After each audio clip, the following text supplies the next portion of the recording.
All right, ladies and gentlemen, this is Chris, and this is Bar 911-970, and I have another video I want to do.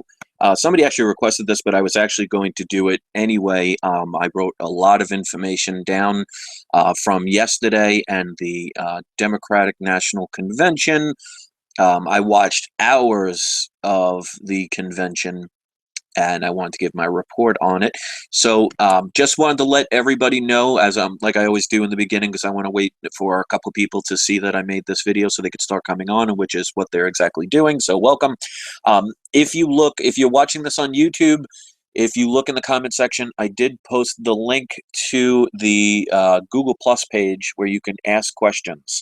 I don't do the live scroll because they can go too quick. I'll miss things.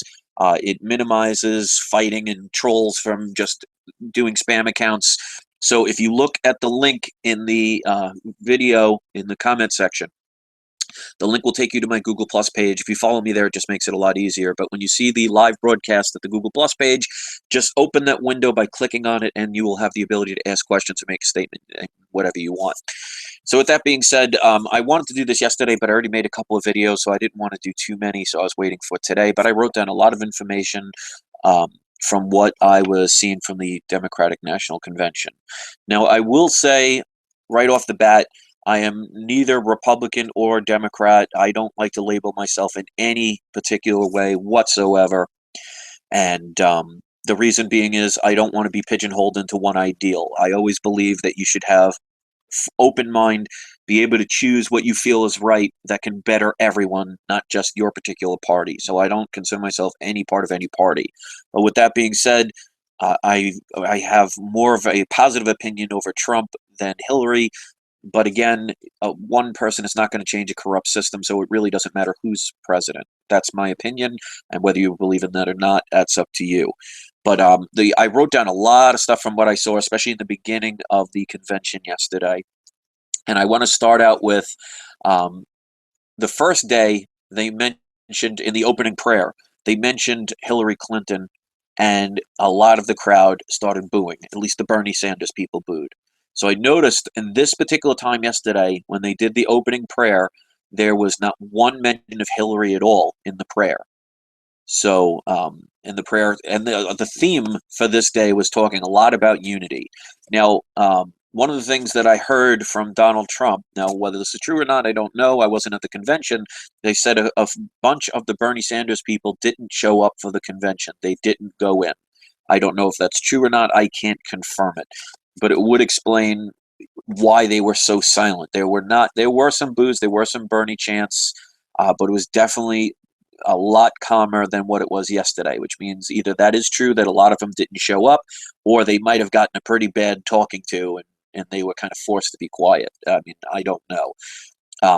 One thing I found kind of ironic is, again, the theme over and over again was about unity. And what I found ironic, and this is just a little nitpick on my own personal thing, is they talk about unity, and when they did the flag opening ceremony, the five gentlemen were all African American. Now, if we want to talk about unity, that would have been a great opportunity to have a white person, a black person, maybe a Native American Indian, an Irish, or maybe an Asian person. In other words, diversity. That's what unity and diversity are all supposed to be about. I mean, they talk about, they're playing a lot of racial cards. And there was another thing that I noticed with it, because the first speech, they start out talking about disabled people. And then, of course, they add unity because no one's going to boo. So they were playing safe, really, in the beginning. They didn't start out with any mention of Hillary at first, so they kept the crowd relatively quiet. Then the first speech talks about disabled people. Now, nobody's going to boo for that. So they're kind of using an argument that they know is safe to kind of control the crowd right off the bat. And again, they talked about unity. I think it's so distasteful when they use a death, a murder, disabled people or poor people as their platform to get their point across. I just think it's in very bad taste on both sides. They both do it. So this is not just the Democrats. The Republicans did it when they had the mother of one of the people that died in Benghazi. I just think that's an awful tactic to use somebody else's pain and suffering or disability so you can promote your cause. I just don't like that. Right after the first speech, there were some people that chanted Bernie, so there were still people that were all about Bernie in there, but they knew it was an uphill battle. I mean, they were already talking about Hillary being president. You know, they set the whole thing up for her. So like they said, it was rigged, which is funny because I've said that for years. I've talked about how the media is rigged and how the um, the elections are rigged, and people laughed and mocked and insulted me and things like that.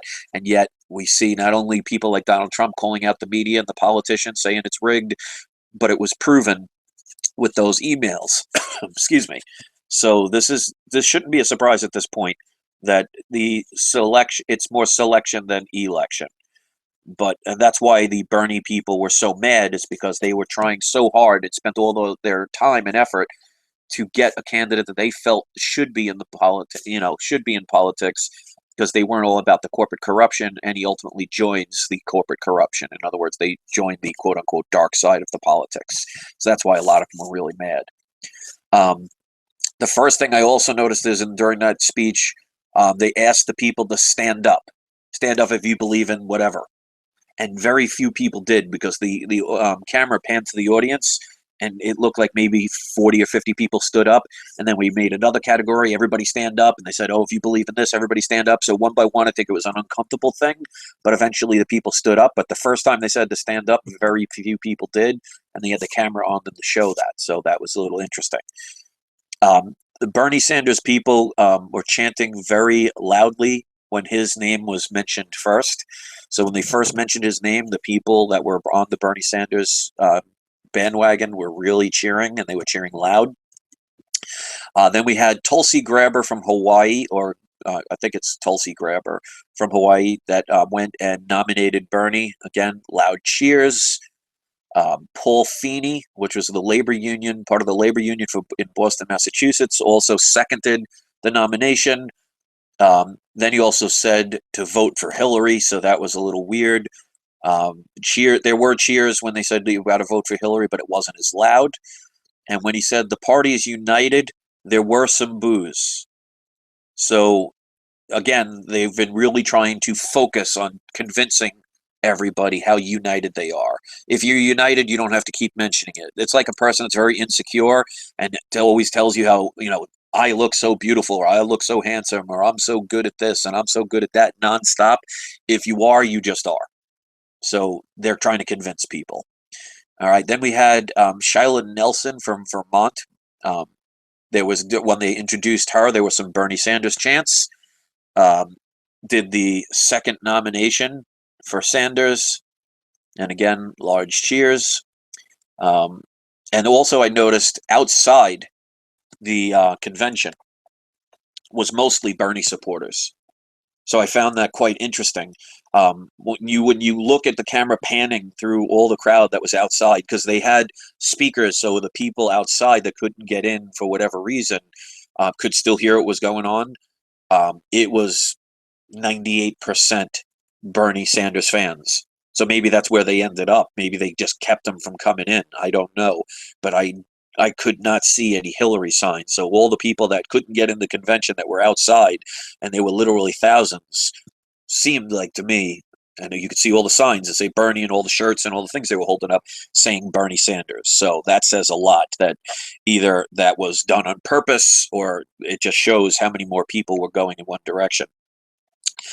Then we had, for the nomination of Hillary, we had Senator Barbara Mikulski from Maryland. There were Hillary chants followed by Bernie chants. So I think what it sounded like, there was some Bernie chants, and then the Hillary group was trying to drown them out. So there was some back and forth, which definitely does not suggest unity to me.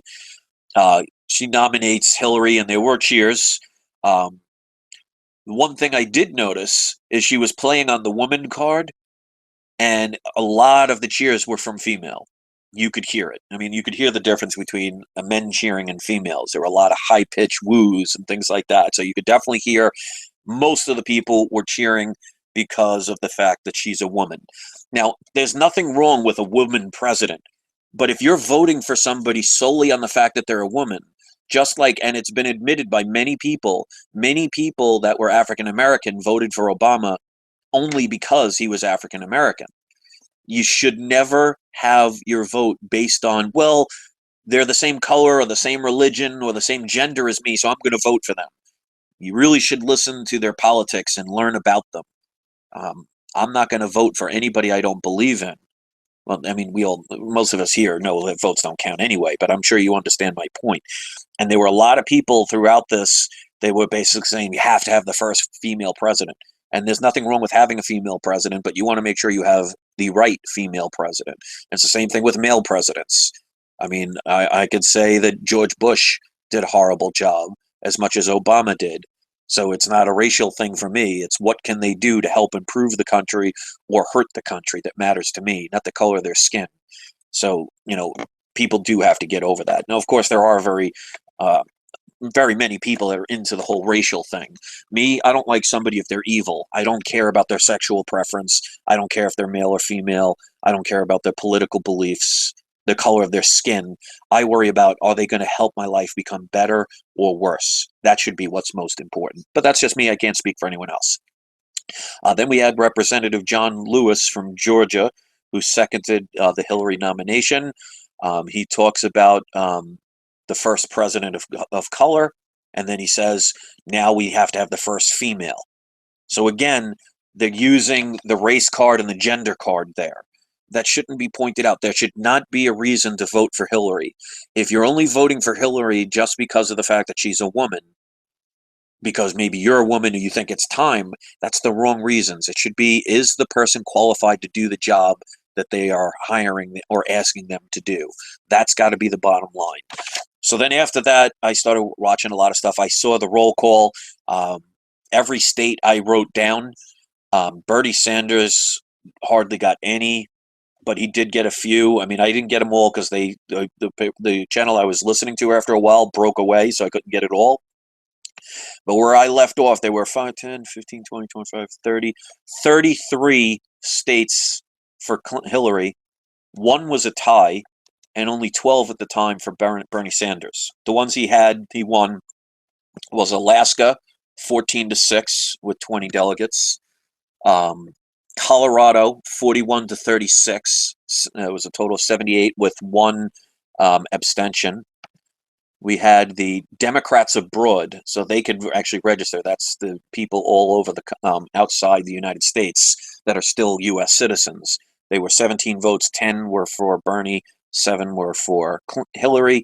You had Hawaii with 34 delegates, 19 for Barry, 15 for Hillary. You had Idaho, 27 votes, 20 for Barry, 7 for Hillary. That was one of the bigger separations. Kansas had 37 with 23 for Bernie, 14 for for Hillary. You had Maine with 30 with 18 for Barry, 12 for Hillary. We had Minnesota, that had 93 delegates, 47 for Barry, 42 for Hillary. You had Nebraska, 30 of them, which had 16 for Barry and 13 for Hillary. The only one that was a tie was actually New Hampshire, which had 32 votes, and they voted 16 apiece. So there was a couple others, but Hillary clearly won. I will say this much. I also listened to some of the other speeches, and it's basically on both sides. They're infomercials for their parties. They'll say each side can, do no wrong, and the other side does everything wrong. I mean, that's just how it works. But I also did watch and listen to the Bill Clinton speech. What I find so amazing is they kept panning into the audience. And I'll give Bill Clinton credit. He is a very charming, charismatic person. When he speaks, he definitely gets people's attention. So he can draw people in. But one of the biggest things I find so hypocritical is the majority of his story was about Hillary was how he basically, discovered her in the early 70s and tried to get her to marry him and tried a couple of times until the third time it worked, and how much he was in love with her. And they kept panning into the audience, different women, and they were all smiles and teary-eyed, like, oh, this is so romantic. Do people forget that he was caught cheating on his wife? Now, obviously, those things happen, but I mean, you're using your whole premise based on the fact of how much you love this woman and how much you tried to, woo her over the years and how much she meant to you. And yet all the people in the audience seem to forget the things that he was doing. And that's the ones he got caught with. So, that's a moral thing, but I'm just saying, the people and I'm just saying the only people they pan to were women, so that's all I could do is base it on what I see. But they were all like sitting there smiling, saying, "Oh, this is so romantic," and "Oh, she's so lucky, and he's so lucky," and they seem to have forgotten what has transpired. So, in other words, they got you caught in the moment, and they were doing that whole romantic thing. Now, that's all well and good for their life together. Obviously, you're not going to spend your whole life with somebody you hate. So that's good that, they found each other and they lived happily ever after as far as their love is concerned. But that doesn't have to do with anything about her politics and what she's done. And they tried to get you to focus not on the things like the emails, which everybody's going to say, oh, you keep talking about that. Well, there's a reason. She got caught with tampering with evidence. She first of all had the servers that she wasn't supposed to have because you're supposed to give all of this information on the government's computer servers so they can monitor it, and she did it privately. And after she got subpoenaed, she erased over 30,000 emails after the fact. That's tampering with evidence. If one of us did that, we would be thrown away in jail and they'd have the key thrown away. But she gets not only a free pass, but gets to continue on to be president. But they don't want to focus on those things. And in typical political fashion, when she was asked about it, oh, I don't know anything. Just like she said with the whole scandal with the Bernie Sanders thing and that girl Debbie that got booed and ended up stepping down, which they were pressuring her to take the fall. They always push people under the bus. Again, Hillary says, oh, I don't know. And that's a problem. These are the people that you want as leaders. Now, again, I'm going to keep it fair on both sides. Trump does come across as a bully. He does come across as a warmonger. He did say in an interview earlier today, that he is for, and what he put it as is enhanced interrogation. That's a nice fancy word for torturing people. And he said, it works. And he looked directly at the person that asked the question and said, it works. Of course it does. You could take anybody and torture them and they'll admit to anything. You could go up to an atheist, and if you torture them enough, they'll swear they saw Jesus Christ that particular moment. So, we have to be very careful about not listening to the whole things. So to me, this whole system is rigged. The whole thing is corrupt. They're going to put into place whoever, and it doesn't matter which one. They're going to tell you what you want to hear, and then they're going to do what they want. And obviously, we've seen that. So that's why, like, for example, I made the 2 videos now about the minimum wage. If you haven't seen them, and not many have, you should watch them because it will give you more of the story than what they just tell you. And they're just going to do everything where they're right, the other person's wrong. We're the good guys, they're the bad guys, and we're going to get ourselves in deeper debt. We're going to have more problems, and there's going to be no solutions. They're going to make a lot more money. There's going to be a lot more tensions. There's going to be a lot more fear. And eventually you're going to forget about all the flag waving stuff until something bad happens. So as far as I'm concerned, the Democratic Convention, they kept preaching unity, even though they weren't united. They did a lot about handicapped people and people about maybe, like, they used that little girl saying, oh, I don't want to be deported. And she started to cry. And, they take advantage of this stuff. And again, it's both sides. So I'm not going to be biased. I'm going to keep it real. It's just they're playing on people's emotions. And I say this all the time. They are going to feed on your emotions. They're going to make you cheer out and say, hell yeah, or they're going to make you say, oh, hell no. They don't want you to hear what's really the deeper parts of what they talk about, because they're counting on you not to care enough to look at these things or have people point them out, because you probably won't listen to them. The news is manipulated. The politicians are manipulated. That's why they're all wealthy while we're getting poorer and poorer. All the companies and jobs are leaving the country so they can actually get cheaper labor and not have to pay taxes. And they put most of their accounts overseas so they can't be taxed. So the politicians can give these great speeches of, oh, we need to tax the wealthy. We need to tax the rich. We need to tax the corporations. We need to do this. We need to do that. Well, there's a difference between needing to do something and actually doing something. I could sit here all day and say, I need to win the lottery. It means nothing until I do. And if I never do, then did it matter that I said I needed to? This is what politicians have been doing for decades, if not centuries. That's why they're wealthy and most of us are struggling. And like I said with the minimum wage, if you make more than the minimum wage and you're not making a lot more than minimum wage, get ready for all the cost, all the things that you used to buying to be more expensive. So you're going to be punished for what the minimum wage people are going to achieve. So they're going to be very happy until they see their paycheck and all of the extra money via taxes that'll be removed and all the extra work they're going to have to do and how much harder it's going to be to get jobs because businesses are not going to hire as much. They're going to just use the employees they have and make them do the job of two people for the same price. So they'll always absorb the cost and plant it onto you. But we don't want to hear the politicians say that because it doesn't make us feel good. Reality doesn't make people feel good. They want the fantasy even if they know they're being lied to.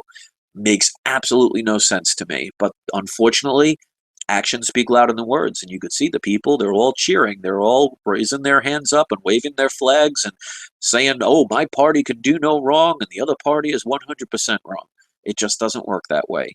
But if you want to walk through life with rose-colored glasses, you will see plenty of roses, even though they're not. So I couldn't think of anything witty, so I'm sure you got the point. So since nobody asked any questions, that usually happens with my shows. Most people just like to listen to what I have to say, or they're just trolling so they can thumb it down or call me an idiot, because that's what they do. If you want to leave a comment, you are more than welcome to. You are definitely happy to give it a thumbs up or a thumbs down. If you don't agree with my point of view, I would love to hear it in an adult way. Calling people names is just something that third graders do. I hope you'll be above that. If you want to hit subscribe and watch other videos of mine, I would definitely encourage it. And I hope no matter what you do, it is fun, it is safe, and it is informative for you and your family. So a lot of love to everybody out there. Have a great day. And that's all she wrote.